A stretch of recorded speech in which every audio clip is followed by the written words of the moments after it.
네, 투자라고 하는 것이 주식시장이라고 하는 것이 떨어지면 떨어져서 고민이고 또 오르면 오르는 대로 또 고민이 됩니다. 2000선 위에 왔지만 수익을 내서 환호하고 기뻐하는 분들이 얼마나 있겠습니까? 이제부터 또 고민이 있는 거죠. 조일교의 주간 키워드 코리아인베스트 조일교 대표와 함께 시장 흐름 읽어보겠습니다. 어서 오십시오. 네, 안녕하십니까? 예, 주간 핵심 키워드로 조 대표님 뭘 잡으셨는지 먼저 확인하겠습니다. 예, 시장의 관심사 주목 포인트 뭡니까? 유동성 장세 영향력을 체크하자고 하셨습니다. 예, 유럽이나 미국이나 무제한이라는 단서가 달면서요, 돈을 계속 풀겠다는 얘기입니다. 일단 주가는 올랐는데 부작용도 좀 우려가 되고요. 현재 유동성 장세 어떻게 해석하세요? 그보다는 사실은 저는 이번에 QE3 이렇게 무제한적으로 할 것이라는 예상을 하지 못했지 않습니까? 좀 빗나간 측면이 있습니다. 그러니까 이 부분들에 대해서 대선을 앞두고 정치적인 부담이 상당히 컸을 텐데 어떻게 QE를 했을까? 이것도 굉장히 강력한 어떤 부담에 QE를 했을까에 대한 부분들부터 먼저 분석할 필요가 있다는 생각을 하게 됩니다. 앞으로 이 부분에 대해서 좀 더 구체적인 어떤 분석이 필요할 것 같은데요. 지금 이렇게 굉장히 좀 생각보다는 좀 규모도 크고 또 내용도 좀 빠르다라는 느낌이 드는 QE3에 대한 부분들, 시행에 대한 부분들 좀 살펴봤을 때 어떤 측면에서 보면 상당히 글로벌 공조가 빨리 나타나고 있다라고 볼 수 있는 측면도 있지만 어떻게 보면 미국 내에서 어떤 경제적인 어떤 상황이 녹록지 않다라는 걸 간접적으로 보여줄 수 있는 그런 어떤 F5의 어떤 그런 액션이다라고 볼 수도 있을 것 같습니다. 그래서 전체적으로 보면 준비한 자료 보시면서 FRB 쪽에서 QE3를 또 무제한적으로 이렇게 이제 시행했던 이유 자체를 보면 당장 지금 나타나고 있는 분기별 정부 지출 증가율을 보면 9월 달 이후로부터 시작해서 이제 3분기 쪽으로 들어가면 점점점 이렇게, 지금 2011년도 들어가면서 굉장히 지금, 줄어들고 있습니다. 이 보면. 그러니까 예전처럼 이렇게 강력하게 경기 부양을, 할 수가 없었다라는 형태의 흐름이죠. 특히나 이제 연말 정도 되면 재정 절벽이 이제 본격적으로 도래가 되기 때문에 실질적으로 그동안 정부 지출을 감행하면서, 그러니까 재정 지출을 감행하면서 올려왔던 그런 어떤 지표 자체가 이제는 본격적인 어떤 테스트를 받는 그런 시기가 되기 때문에 이 부분에 대한 선제적인 어떤 부분들이 실제적으로 필요하다라는 생각을 해서 이런 어떤 부분이 나타나는 것 같고요. 또 하나는 요거 한번 보십시오. 버냉키도 매번 얘기했던 거지 않습니까? 실업률인데 2011년도부터 시작해서 제가 한번 12년 동안 실업률을 뽑았는데요. 이전에 리만 사태 터지고 나서 이제 급증했던 어떤 실업률 자체가 지금 QE1, QE2, QE3를 하고 있음에도 불구하고 상당히 지금, 하락하는 속도가 상당히 좀 더디다라고 나타나고 있습니다. 그러니까 이 부분들이 실질적으로 버냉키 입장에서는 굉장히 좀 고민이겠죠. 그러니까 앞서 얘기 드렸던 것처럼, 지금 이제는 재정 지출 자체가 원만하게 들어올 수 없는 입장에서 실업률이 이렇게 빨리 꺾이지 않았을 때 이 고용 지표에 대한 급격한 회복 자체를 빨리 이제 기대할 수 없겠다라는 생각을 해서 강력한 어떤 QE를 하게 된 거죠. 그러니까 전체적으로 보면 가계 이자 비용을 좀 축소시켜서 지금 주택 구입 여력을 좀 개선시키면서 또 리파이낸싱, 그러니까 좀 민간 소비의 어떤 부분들을 좀 증가시키기 위한 유도를 좀 하겠다라는 의도인 것 같은데요. 실제 보면 미국 같은 경우는 미국 기업의 어떤 현금 보유액은 보면 1분기 말에 9,311억 달러로 사상 최고치 아닙니까? 안 쓴다는 얘기거든요. 투자도 안 하고요. 그러니까 정부가 그동안 계속적으로 투자를 하면서 실질적으로 이걸 좀 올려놨던 효과가 꺼지지 않을까에 대한 어떤 불안감으로 인해서 상당히 지금 이런 어떤 QE를 통해서 그것도 굉장히 무제한적으로 통해서 좀 민간의 어떤 소비를 좀 유도하겠다라고 얘기를 하고 있는데 또 하나 봐야 되는 건 저축률이 지난해 3.4%에서 올해 7월 달까지 3.2%입니다. 그러니까 미국 국민들 자체도 한번 크게 당하니까 이제 소비보다는 좀 부채를 좀 감소시키는, 그리고 전체적으로 봤을 때 그 저축률을 좀 증가시키는 그런 흐름이 나타나고 있기 때문에 사실 모기지 대출 자체도 그렇게 생각보다 지금 크게 지금 증가되지 않고 있다는 거 아니겠습니까? 그럼 여기서 이제 우리의 딜레마는 퀴즈를 했기 때문에 유동성은 분명히 좋아지는데 이 유동성과 실물 경기의 어떤 회복 시간에 어떤 갭이 발생되는 이 부분에서 어떻게 할 수 있는가에 대한 부분을 이제 적극적으로 보자는 거 아니겠습니까?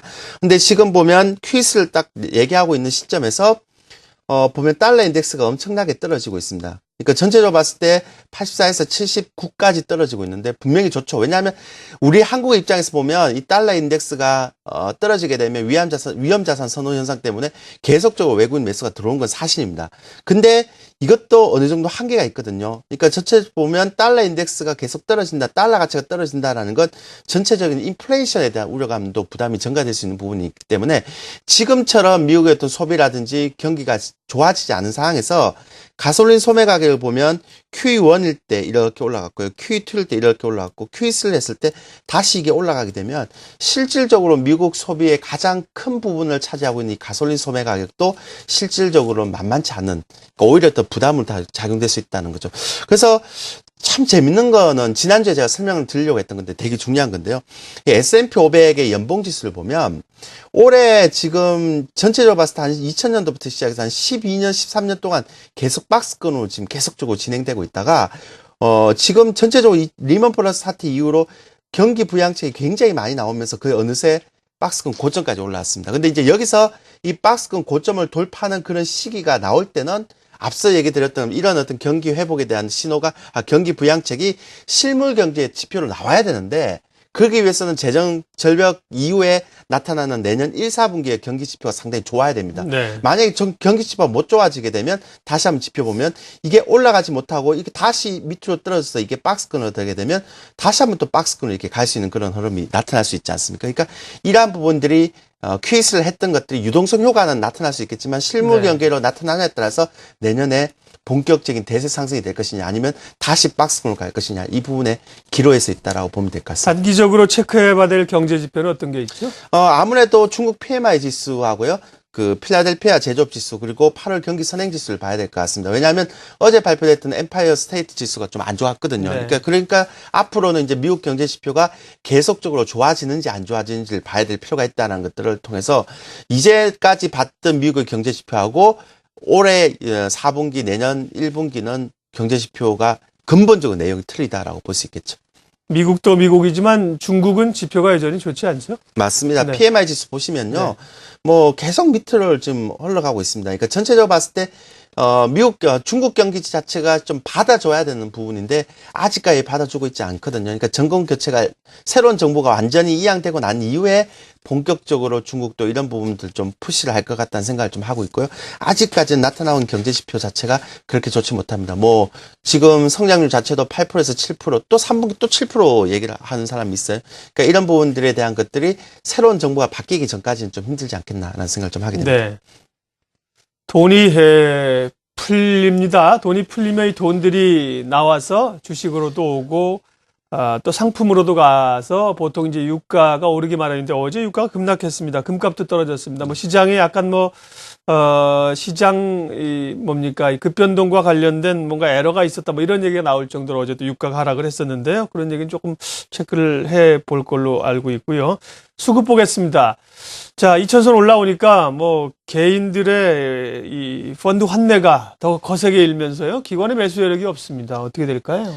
그거는 이제 두 가지 네. 입장입니다. 모든 사람들이 계속 그 지수가 올랐기 때문에 부담스러워서 펀드를 환매한다라고 네. 생각할 수도 있는데요.